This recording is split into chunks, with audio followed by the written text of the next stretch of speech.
kepada seluruh gubernur, bupati dan wali kota turun ke bawah, mengecek lapangan, mengontrol kesiapan, baik itu obat-obatan, baik itu alat-alat kesehatan, baik itu tabung-tabung oksigen, dan juga tempat-tempat isolasi.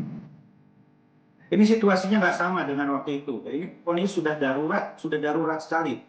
Ya, karena itu semua bergerak cepat. Jadi lurah harus bergerak cepat. Mana yang darurat, mana yang kalau hari ini dikirim nggak bisa makan, gitu aja. Ya, jadi nggak usah ribet dengan hal-hal administratif, ya. Dicocokkan nicknya di sebagainya enggak, buru-buru meninggal orang nanti. Gubernur, bupati dan wali kota untuk menyiapkan anggaran untuk membantu masyarakat yang lagi ditegakkan adanya PPKM darurat ini.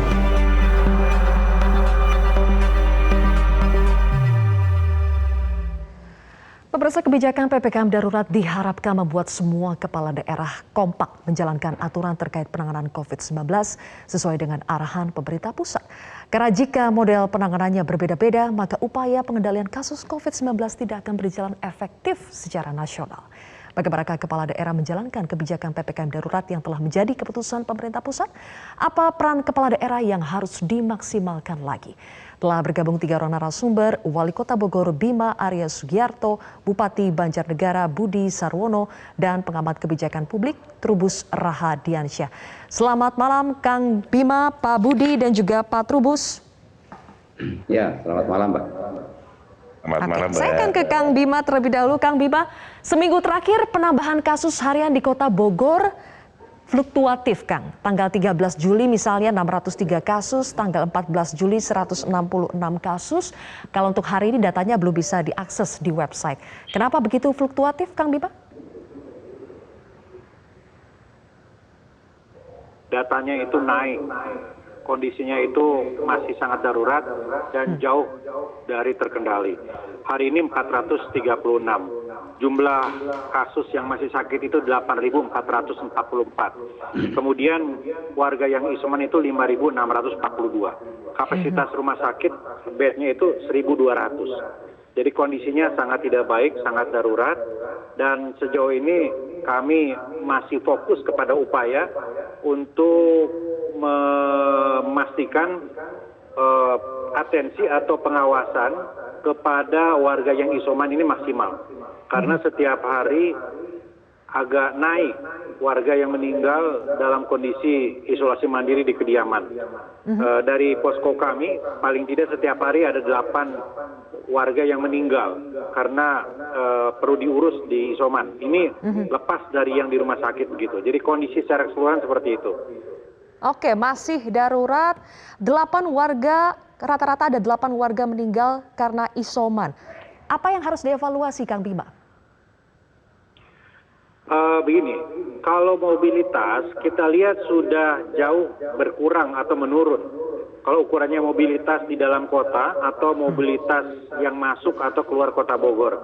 Ya, tetapi kita lihat tidak diiringi dengan menurunnya kasus lonjakan positif. Karena itu kita lihat persoalan utamanya adalah penularan itu terjadi di rumah atau di tetangga. Kenapa? Karena banyak sekali warga yang tidak mampu untuk difasilitasi di rumah sakit. Kenapa? Ya karena kapasitas tempat tidur yang semakin penuh. Kenapa? Ya salah satunya adalah persoalan oksigen. Ini saya bolak-balik bicara ke semua pihak, ini oksigen ini darurat. Oksigen ini dampaknya banyak.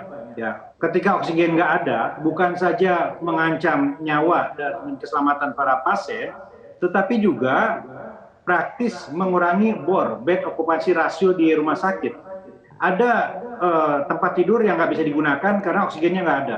Kemarin Rumah Sakit Umum Daerah Kota Bogor harus terpaksa mengosongkan IGD-nya karena pasien yang dirawat di situ harus dipindahkan ke ruang di mana oksigennya sentral, ya, yang biasanya tabungnya sudah habis, gitu. Jadi setiap rumah sakit di Bogor sekarang hitungannya adalah jam, ya, terkait dengan kondisi oksigen. Jadi oksigen ini kemana-mana, membahayakan keselamatan keberlangsungan nyawa pasien dan juga mengurangi bed okupansi rasio. Jadi saya kira kita betul-betul fokus sekarang kepada suplai oksigen, pasokan oksigen. Baik, itu situasi terkini di Kota Bogor. Bagaimana dengan di Kabupaten Banjarnegara? Pak Budi, kalau tadi Kang Bima mengakui bahwa situasi di daerahnya masih sangat genting, masih darurat. Bagaimana dengan di Banjarnegara, Pak Budi?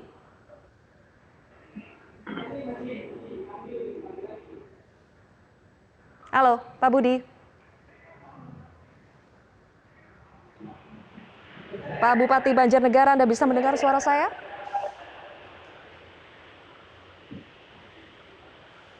Baik, kami akan memperbaiki sambungan audio kami kepada Bupati Banjarnegara. Saya akan ke Pak Trubus terlebih dahulu. Pak Trubus, kebijakan PPKM. Pak Budi sudah tersambung? Halo? Oke, Pak Mbak, Budi? sudah Mbak. Baik, Pak Budi sudah tersambung. Kalau tadi Kang Bima mengakui di daerahnya masih dalam keadaan genting, darurat, lagi, Mbak. penanganan COVID-19, bagaimana di Suaranya Kabupaten hilang Banjarnegara? lagi.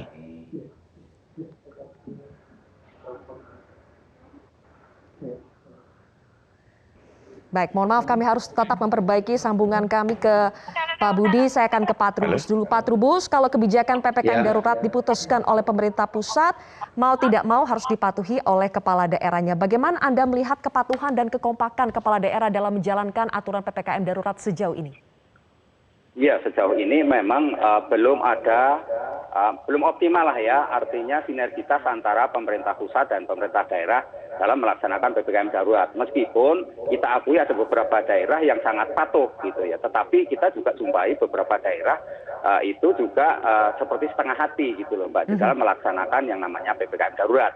Nah, ini menjadi perlu dilakukan satu koordinasi, kolaborasi yang lebih sinergis lagi, dan disinilah kemudian dialog maupun musyawarah di dalam memutuskan persoalan-persoalan yang begitu rumit di daerah masing-masing. Karena apa? Karena memang pemahaman tentang PPKM darurat ini disampaikan kan cukup mendadak gitu ya, cukup mendadak, dan di mana kemudian belum tersosialisasikan secara baik. Gitu. Nah, inilah kemudian di daerah itu banyak yang bingung, terutama pemahaman berbagai sektor yang disebut sektor esensial, non esensial maupun sektor kritikal maupun non kritikal. Nah, ini menjadi persoalan karena apa? Karena pada akhirnya perilaku masyarakat itu ada dipengaruhi dua hal. Sejatinya adalah perilaku individual dan perilaku yang disebut dengan perilaku institusional. Nah, disinilah kemudian banyak juga perusahaan-perusahaan yang kategori sebenarnya non esensial memaksa memaksa karyawannya untuk masuk atau gurunya untuk masuk. Nah, di sini kemudian terjadi pelanggaran-pelanggaran. Nah, di sini kemudian harusnya kepala daerah memastikan jangan sampai pelanggaran-pelanggaran terkait dengan esensial maupun non esensial itu terjadi. Nah, karena di sektor esensial sendiri juga ada Mbak yang 50%, tapi pada dalam kenyataannya lebih dari 50% gitu ya. Itu. Jadi ini peran juga kepala daerah menjadi sangat kontrolnya krusial dalam implementasi PPKM darurat. Kalau tadi Anda katakan sudah ada kepala daerah yang mematuhi aturan PPKM darurat dari pemerintah pusat, tapi masih ada yang setengah hati. Saya ingin tanya, di sini ada kepala daerah Kota Bogor dan kepala daerah Kabupaten Banjarnegara. Apakah sudah patuh atau masih ada yang setengah hati? Maksudnya apa nih? Siapa yang patuh, siapa yang setengah hati? Bagaimana menurut Anda, Pak Trubus? Iya, patuh itu artinya dia melaksanakan apa yang sudah diputuskan oleh pemerintah pusat. Karena kan persoalannya ini kan kewenangan memutuskan PPKM darurat itu di tangan pemerintah pusat, tapi pelaksanaannya di daerah. Artinya pemerintah pusat melempar handuk kepada daerah untuk melaksanakan, karena dianggap bahwa daerah itulah yang memiliki masyarakat di situlah. Nah, di situ saya lihat ada beberapa daerah yang memang mematuhi sekali gitu, mematuhi sehingga ketika menerapkan apa yang namanya sektor esensial maupun non esensial itu bisa berjalan efektif gitu loh. Tetapi juga ada yang kategori masih bingung gitu loh Mbak. Jadi di sinilah menurut saya ada komunikasi politik terutama karena kaitannya dengan kepala daerah, sehingga yang belum bisa berjalan secara optimal. Menurut pandangan saya seperti itu Mbak. Oke, apakah Pak Budi sudah bisa tersambung? Oke, bisa Mbak. Baik, Pak Budi, tadi kata Pak Trubus ada kepala daerah yang sudah berusaha patuh terhadap aturan PPKM darurat yang diputuskan oleh pemerintah pusat, tapi masih ada juga yang setengah hati atau bingung dalam menjalankannya. Anda termasuk yang mana, Pak, menurut Anda? Oh, kalau kami patuh Mbak. Apa yang telah diberikan ke kami seperti PPKM darurat per tanggal 3 sampai dengan tanggal 20, saya baca satu persatu Mbak. dan saya laksanakan dengan baik.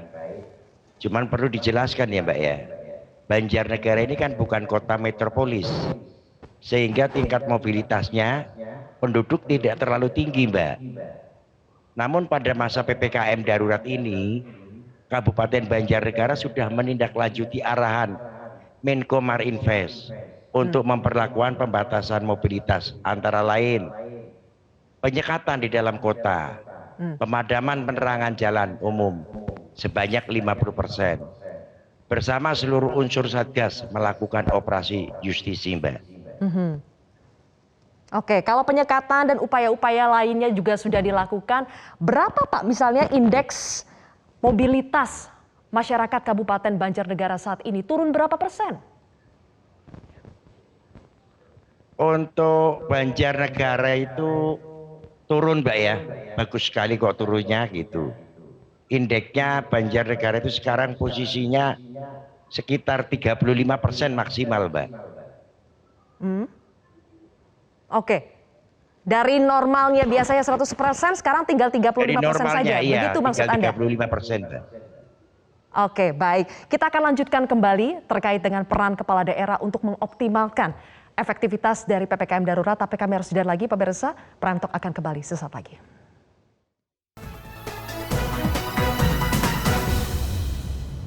Untuk kegiatan pengajian,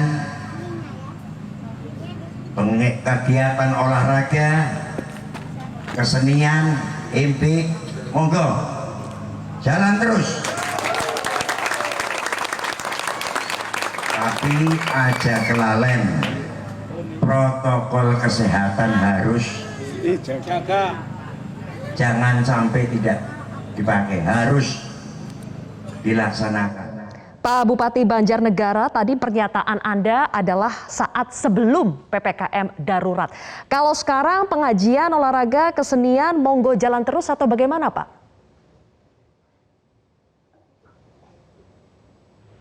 Itu kan instruksi ya Mbak ya.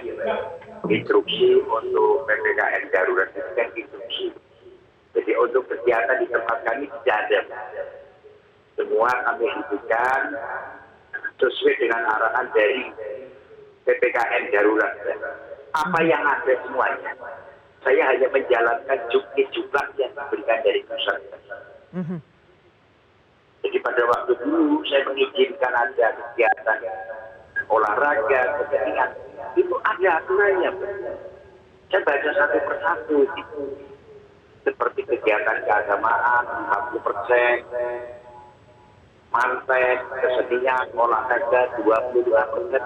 Kami hanya menjalankan itu saja, Mbak. Karena itu instruksi, saya harus taat. Harus melaksanakan sesuai perintah Menteri Dalam Negeri. Oke, jadi sekarang betul-betul mematuhi 100% arahan kebijakan PPKM darurat dari pemerintah pusat ya Pak Bupati.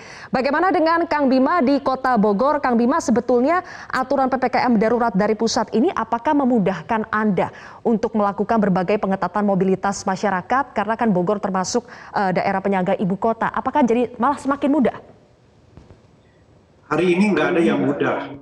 Semuanya sulit ya. Di lapangan semuanya penuh dengan ujian. Awal-awal PPKM kita betul-betul fokus untuk membuat warga paham apa itu esensial, apa itu non esensial, dan apa itu kritikal. Kemudian warga sekarang lebih paham ya. Tetapi tantangannya ke depan ya bukan lagi soal mobilitas, karena mobilitas ini jauh berkurang sekarang. Tantangannya ke depan adalah 3 hal utama.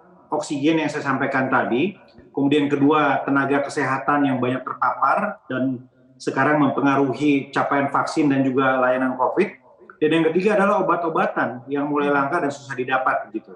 Jadi saya kira ini isunya bergeser ya. Kalau soal mobilitas, insya Allah Pak Kapolres, Pak Dandim luar biasa, yang tadinya hanya 13 titik penyekatan dan checkpoint, sekarang ditambah lagi 17 titik penyekatan dan checkpoint. Nah, kalau di lapangan ada dinamika, yaitu kita lakukan pendekatan persuasif kepada warga, karena kita paham bahwa suasananya sangat sensitif di bawah. Jadi kita sangat hati-hati. Kepada teman-teman PKL juga kita lakukan pendekatan humanis. Saya perintahkan Pol PP, warga ini sudah banyak yang kesulitan, jangan dibuat ketakutan begitu. Jadi grand policy-nya, kebijakan utamanya adalah aturan PPKM ditegakkan dengan humanis, tetapi ada hal yang lebih mendesak yang 3 saya sebutkan tadi, pasokan oksigen, nakes yang terpapar, dan juga obat-obatan stoknya harus kita pastikan ada dan tersedia.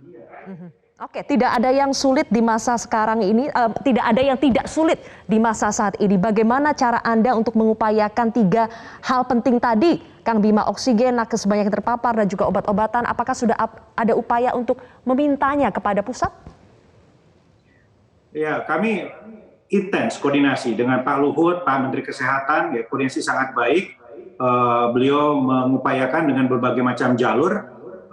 Ada bantuan dari Krakatau yang merupakan inisiasi dari Pak Budi Sadikin, Menteri Kesehatan, ya, kemudian juga ada pasokan yang ditambah, tapi itu masih belum cukup. Karena itu kami saat ini mengupayakan jalur CSR. Kami mendapatkan tambahan dari beberapa sumber, ya, tetapi itu hitungannya per jam lagi-lagi. Kami juga mendapatkan bantuan dari Posko Oksigen Jawa Barat, ya.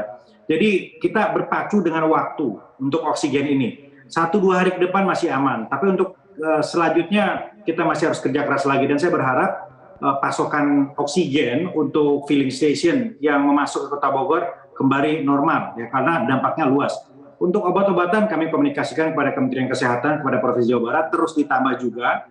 Dan untuk nakes, ya, kami juga sudah komunikasikan kepada Jawa Barat. Ya. Tetapi memang sekali lagi situasinya nggak mudah, ya, karena di mana-mana pun memerlukan nakes. Ya. Jadi sekarang yang kita upayakan adalah membentuk relawan untuk membantu puskesmas, tim surveillance, dan tim tracer memonitor warga yang isoman. Ya, saat ini tadi ada 5.000 lebih warga yang isoman, kita harus pastikan jangan sampai terlantar semuanya. Baik, para kepala daerah menghadapi tantangan dan juga kendala untuk menjalankan PPKM darurat. Ada beberapa tantangan tadi seperti yang terjadi di Kota Bogor. Pak Trubus, bagaimana Anda melihat apa sebetulnya yang bisa dilakukan lagi oleh kepala daerah jika menemui tantangan seperti ini, sementara semua situasi, semua pihak juga sedang sulit, apalagi yang bisa diupayakan oleh kepala daerah? Iya, menurut saya upaya yang harus dilakukan kepala daerah adalah bagaimana menggerakkan pada struktur tingkat bawah, Mbak. Di sini RT RW, ya kan, kemudian tentu ada didukung oleh tokoh-tokoh agama dan tokoh masyarakatan. Ini yang harus digerakkan karena apa? Karena kontrolnya itu ada di masyarakat. Jika kalau misalnya pelaksanaan dari PPKM darurat ini di masyarakat tidak berjalan, sementara di tingkat atas sudah bermasing-masing melakukan kebijakan-kebijakannya, maka yang terjadi di tingkat bawah tidak berjalan efektif, gitu loh, Mbak. Ini persoalannya kan sebenarnya bagaimana kapasitas kepala daerah untuk menggerakkan struktur yang ada di bawah itu, karena selama ini ada pemahaman yang agak berbeda, di mana kemudian ketika keputusan kebijakan dari pusat digelontorkan atau ditetapkan, kemudian disosialisasikan kepada kepala daerah. Nah, di sini kepala daerah seringkali dihadapkan oleh situasi di mana lokalitas ataupun budaya dan persoalan-persoalan persepsi yang ada di masyarakat itu mempengaruhi, gitu loh, Mbak, mempengaruhi untuk melaksanakan PPKM darurat ini. Jadi dengan demikian menurut saya memang ada persoalan di mana kemudian bagaimana menggerakkan secara partisipatif, ya, secara partisipatif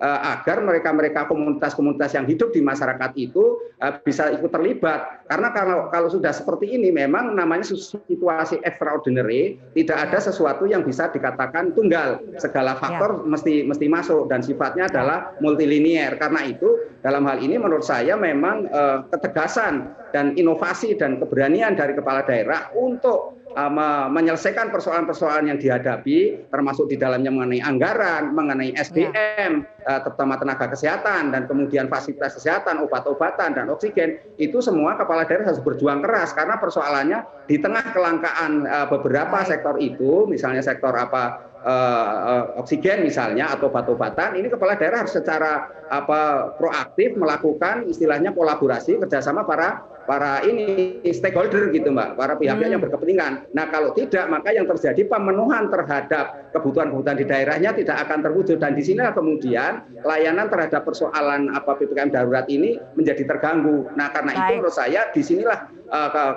istilahnya keberanian atau ketegasan dari kepala daerah dan leadership lah, menurut saya leadership dan manajerial sangat dituntut, Mbak. Memang ini persoalan yang tidak mudah karena apa? Sifatnya masyarakat itu dinamis dalam melihat persoalan PPKM darurat ini karena di mana kemudian masyarakat sangat dipengaruhi oleh situasi yang ada sebelumnya di mana pelaksanaan PPKM atau PPSBB itu hanya berjalan seperti normal-normal saja gitu aja, Mbak. Baik, para kepala daerah harus berani, harus tegas dan juga mampu menggerakkan partisipasi masyarakat untuk bersama-sama menyelesaikan berbagai persoalan yang ditemui selama PPKM darurat. Bagaimanakah kepala daerah menjawab hal tersebut? Kami akan jeda lagi pemirsa, kita tunggu jawabannya sesaat lagi.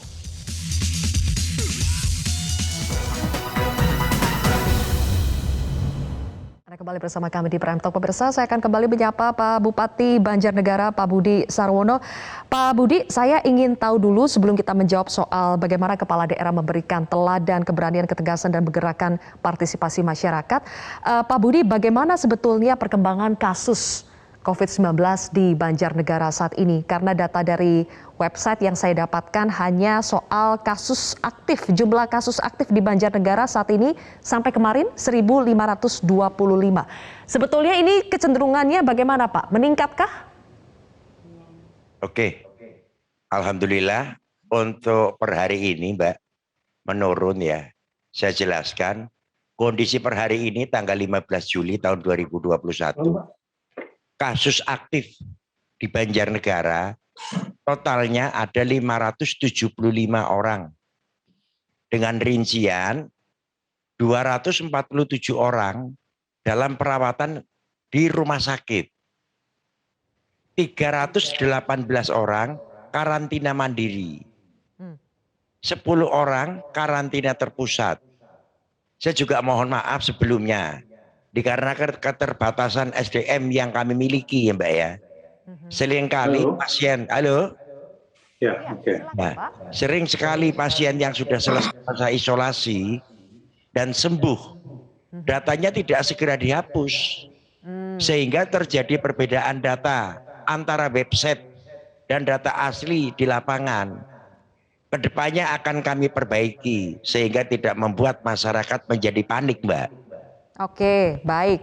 Hari ini penambahannya 575 ya Pak. 575 itu, kasus aktif sampai hari ini 575. Kalau jumlah testingnya Pak, apakah jumlah testing di Banjarnegara sudah memenuhi ketentuan WHO? Alhamdulillah yang ditentukan sudah menentukan semua Mbak. Sudah terpenuhi semuanya. Berapa Pak testing hariannya sekarang? Atau testing paling tidak 1 minggu terakhir, apakah sudah 1:1000?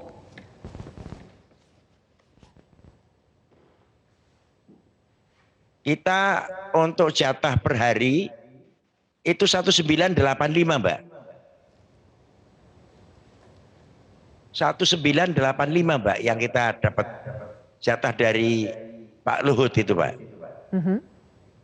Untuk 1 hari? Testing tiap harinya, tiap hari. Tiap hari? Tiap hari, iya. Tiap hari. Dan jatah itu dipakai semua Pak, 1985 per hari dilakukan sudah? Betul, dilakukan semua. Kalau tadi Anda katakan ada 318 ya Pak yang ada di rumah sakit. Berarti sekarang bor rumah sakit di Banjarnegara berapa persen Pak? Oke, bor untuk di rumah sakit Banjarnegara itu memang tinggi Mbak ya, saya jelaskan. Untuk kondisi saat ini bor kami cukup tinggi. Itu 98,8%. Itu dari tempat duduk, dari tempat tidur, itu ada 250 tempat tidur. Yang terisi 247. Kami terus berupaya untuk menambah kapasitas tempat tidur. Agar masyarakat dapat terlayani dengan maksimal. Itu Mbak. Hampir 100% ya Pak Bupati. Sebelumnya Pak Bupati saya ingin mengklarifikasi juga. Sebelumnya kan Anda menduga rumah sakit sengaja mengcovidkan pasien demi mendapatkan bantuan 6-10 juta rupiah per pasien dari Kemenkes. Dan ada juga calo pasien COVID-19. Nah pernyataan ini kan sempat menimbulkan kontroversi Pak. Bahkan Perhimpunan Rumah Sakit Seluruh Indonesia Persi Jawa Tengah menyurati Anda untuk meminta klarifikasi. Apa jawaban Anda dan apa kaitannya dengan jumlah bor di Banjarnegara yang sekarang sudah mau mencapai 100%?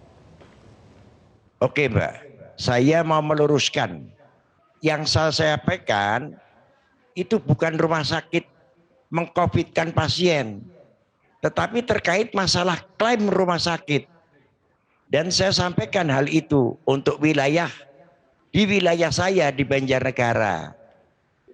Saat itu saya berstatement karena sudah beberapa kali mengingatkan manajemen rumah sakit yang ada di Banjarnegara melalui Dinas Kesehatan agar selektif, betul-betul selektif dalam memilih pasien mana yang harus dirawat di rumah sakit. Saat itu dijumpai beberapa kali adanya pasien dengan gejala ringan yang dirawat di rumah sakit. Dan banyak yang sering telepon ke saya, "Loh, saya sehat kok, kenapa kok saya dikarantina?" gitu. Yang seharusnya pasien tersebut bisa diisoman di rumah atau di karantina terpusat. Iya kan? Sehingga kan biayanya jelas jauh berbeda. Sehingga ketika sudah diingatkan beberapa kali namun masih dilakukan, apakah tidak memunculkan kecurigaan? Ada apa di balik itu? Yang bayar rumah sakit itu kan uang rakyat atau uang negara yang dihimpun oleh negara melalui pajak. Sehingga kita di saat seperti ini harus bijak dalam menggunakan anggaran tersebut. Oke, karena Bapak sudah menyinggung soal anggaran, ditahan dulu Pak Budi, saya harus ke Pak Trubus dulu. Soal anggaran Pak Trubus, sebetulnya kan kalau dari pemerintah pusat sudah meminta untuk kepala daerah melakukan refocusing anggaran, tahun ini pun dilakukan seperti itu. Apakah Anda melihat komitmen kepala daerah untuk melakukan realokasi atau refocusing anggaran mereka untuk penanganan COVID-19 di wilayahnya masing-masing sudah maksimal? Iya, menurut saya ini belum, Mbak. Masalahnya kan dalam prakteknya itu, ya kan refocusing itu ada hal-hal yang harus istilahnya harus dipangkas kan gitu.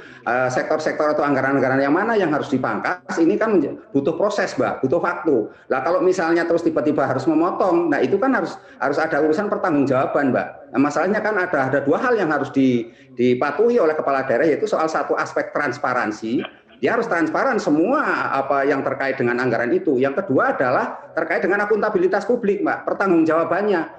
Karena itu menurut saya tidak mudah, meskipun secara logika kebijakan mudah, kan sudah diberikan aturan sebagaimana instruksi Menteri Dalam Negeri nomor 15 yang direvisi berkali-kali jadi nomor 20 itu. Tetapi persoalannya adalah ketika kepala daerah ingin melakukan refocusing atau ingin mengalihkan anggaran atau memangkas anggaran, ini kan betul-betul harus mempertimbangkan segala aspeknya, Mbak. Artinya dampak-dampak yang harus diikuti. Karena apa? Karena pada saat penyusunan itu sebenarnya kepala daerah sudah mempertimbangkan berbagai hal. Artinya berbagai konsekuensi yang harus ditanggung manakala kemudian program-program yang sudah dicantangan itu ada kemungkinan bergeser atau kemungkinan terjadi istilahnya itu penundaan. Nah, kalau kemudian ini tiba-tiba disuruh refocusing atau suruh memangkas, ini kan menjadi hal yang tak mudah, Mbak, karena di situ ada pengambilan keputusan, dia tidak sendirian, dia juga ada yang namanya DPRD. Nah, DPRD itu kan hanya politik, Mbak. Ya, namanya orang fraksi politik, tentu kemudian pertimbangan politiknya juga sangat tinggi. Nah, di sinilah kemudian bagaimana win-win solution itu sendiri harus dilakukan, ternyata nggak mudah dalam implementasinya. Saya memahami bagaimana kepala daerah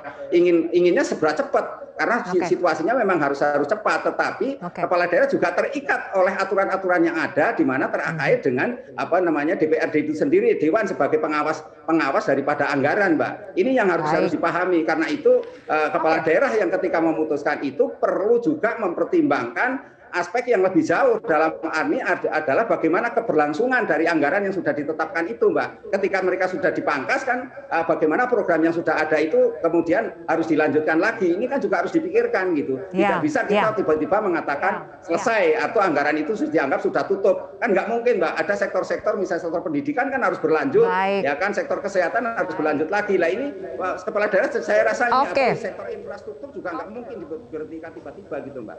Baik, terima kasih Pak Trubus. Sayang sekali Anda tidak bisa bergabung sampai segmen terakhir, tapi terima kasih atas catatan-catatan Anda, dan saya nanti ingin meminta Kang Bima untuk menanggapi soal refocusing anggaran dan juga bagaimana peran kepala daerah dalam menggerakkan partisipasi publik selama PPKM darurat ini.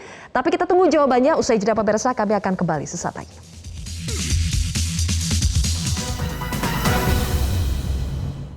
Baik, kita tiba di segmen akhir Prime Talk, pemirsa. Terakhir, Kang Bima, bagaimana Anda melakukan refocusing anggaran dan juga menggerakkan partisipasi masyarakat dalam penanganan COVID-19, terutama kita kerucutkan saja dalam mematuhi protokol kesehatan dan menyukseskan vaksinasi? Kami melakukan refocusing anggaran, jadi anggaran yang bisa ditunda atau bahkan dibatalkan, digeser, ditarik untuk dialokasikan kepada dana BTT atau biaya tak terduga. Ini untuk keperluan sebagian besar PPKM ini. Ada keperluan untuk APD, ada keperluan untuk belanja peti mati, ada keperluan untuk honor dan sebagainya. Jadi itu sumber pertama kami. Yang kedua, kami juga menggalang solidaritas warga. Kita mendirikan posko logistik darurat di pusat kota. Setiap hari bantuan itu berdatangan, tidak ada yang cash ya. Semua bantu dalam bentuk barang, dalam bentuk sembako. Ada hazmat, ada peti mati, ada juga swab antigen, ya, kemudian sembako seperti beras dan sebagainya. Ini kami alokasikan untuk dua kalangan, satu untuk warga yang sedang isoman, dan satu lagi untuk warga yang terpapar secara ekonomi, yang betul-betul terdampak karena PPKM ini nggak bisa bekerja. Biasanya buruh harian, pekerja lepasan, dan lain-lain. Baik, kalau begitu terima kasih Kang Bima Arya, Wali Kota Bogor, dan Bupati Banjarnegara Bapak Budi Sarwono telah bergabung bersama kami di Prime Talk hari ini. Pemirsa, demikianlah Prime Talk. Saya Zilvia Iskandar mengucapkan terima kasih atas kebersamaan Anda. Ingatlah selalu untuk menerapkan protokol kesehatan. Metro TV